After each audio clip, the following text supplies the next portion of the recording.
Assalamualaikum warahmatullahi wabarakatuh.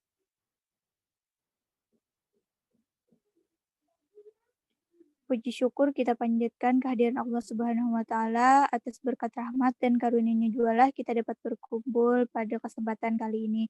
Salawat serta salam senantiasa selalu kita haturkan kepada junjungan kita Nabi besar Muhammad SAW, kepada keluarga, sahabat, serta pengikut beliau hingga akhir zaman. Yang terhormat Bapak Dr. Heri Pordonugroho Putro, MPD, dan Bapak Dr. Andus Zainuddin, MPD, selaku dosen pengampu mata kuliah pengantar lingkungan lahan basah, dan teman-teman yang berbahagia. Sebelum kita memulai video presentasi, alangkah baiknya kita mengucapkan basmalah agar apa yang kita lakukan berjalan dengan lancar. Baik, perkenalkan kami dari kelompok 2 yang beranggotakan saya sendiri Nurmunisyah, Rendika Triwulandari, Ulfah Nurul Izzah, Hidayatus Syifa, Karisma Salsabila Darmawan. Kami di sini akan membuat video presentasi yang berjudul Konsep-konsep alamiah pada lingkungan lahan basah. Langsung saja pembahasan yang pertama akan dibacakan oleh saya sendiri. Konsep-konsep Sebelum kita memasuki masalah konsep-konsep alamiah pada lingkungan lahan basah, ada baiknya kita mengetahui lebih dulu apa pengertian dari lahan basah itu sendiri.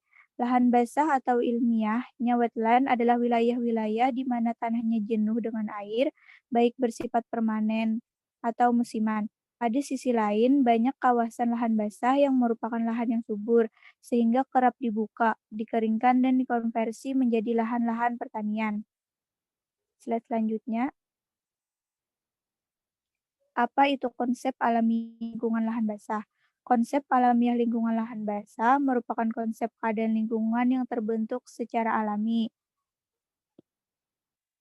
Baik, untuk materi selanjutnya dibacakan oleh Karisma Salsabila.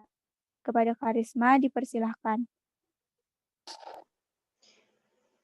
Pentingnya pengaplikasian konsep alamiah lingkungan lahan basah itu penting. Mengapa? Karena lahan basah memiliki karakteristik tertentu yang berbeda dengan dibandingkan lahan-lahan yang lainnya. Kapan pengaplikasian konsep alamiah itu dapat dilakukan?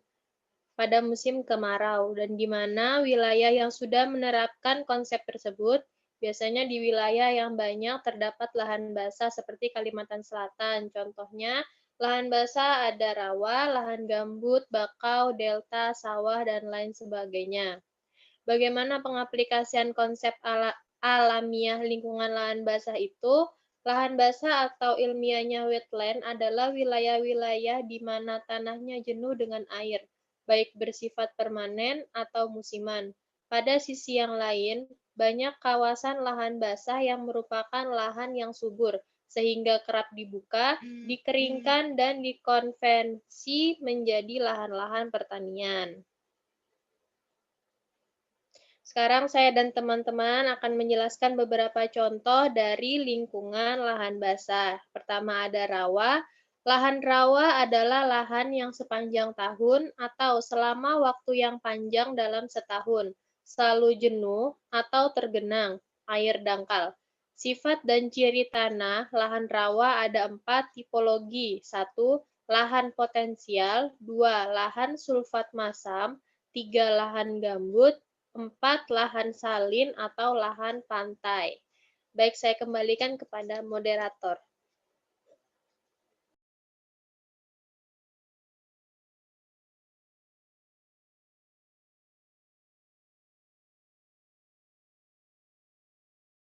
Baik, untuk pembahasan selanjutnya akan dibacakan oleh Rendika Triwulandari. Kepada Rendika dipersilahkan. Baik, selanjutnya saya akan membahas tentang lahan gambut.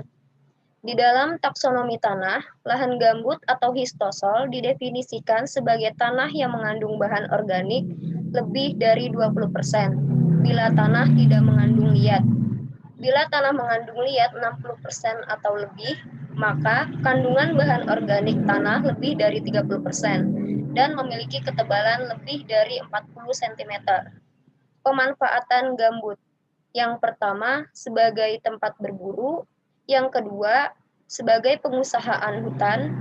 Yang ketiga, sebagai usaha pertanian. Yang keempat, sebagai media bibit. Yang kelima, sebagai sumber energi. Yang keenam, sebagai penghasil gas. Dan yang ketujuh, sebagai bahan dasar karbon aktif. Selanjutnya, saya serahkan kembali kepada moderator. Baik, terima kasih kepada Rindika. Untuk pembahasan selanjutnya akan dibacakan oleh Ulfa Nurul Izzah. Kepada Ulfa, dipersilahkan. Baik, saya akan menjelaskan tentang bakau. Hutan bakau atau disebut juga hutan mangrove adalah hutan yang tumbuh di air payau dan dipengaruhi oleh pasang surut air laut. Hutan ini tumbuh khususnya di tempat-tempat di mana terjadi pelumpuran dan akumulasi bahan organik, baik di teluk-teluk yang terlindung dari gempuran ombak maupun di sekitar muara sungai di mana air melambat dan mengendapkan lumpur yang dibawanya dari hulu. Pemanfaatan bakau: 1. Mencegah abrasi, 2. Mencegah erosi, 3. Mencegah intrusi air laut, 4. Tempat hidup satwa, 5. Penyaring alami, 6. Membantu pembentukan pulau, 7. Produk tanaman, dan 8. Pariwisata. Selanjutnya saya kembalikan ke moderator.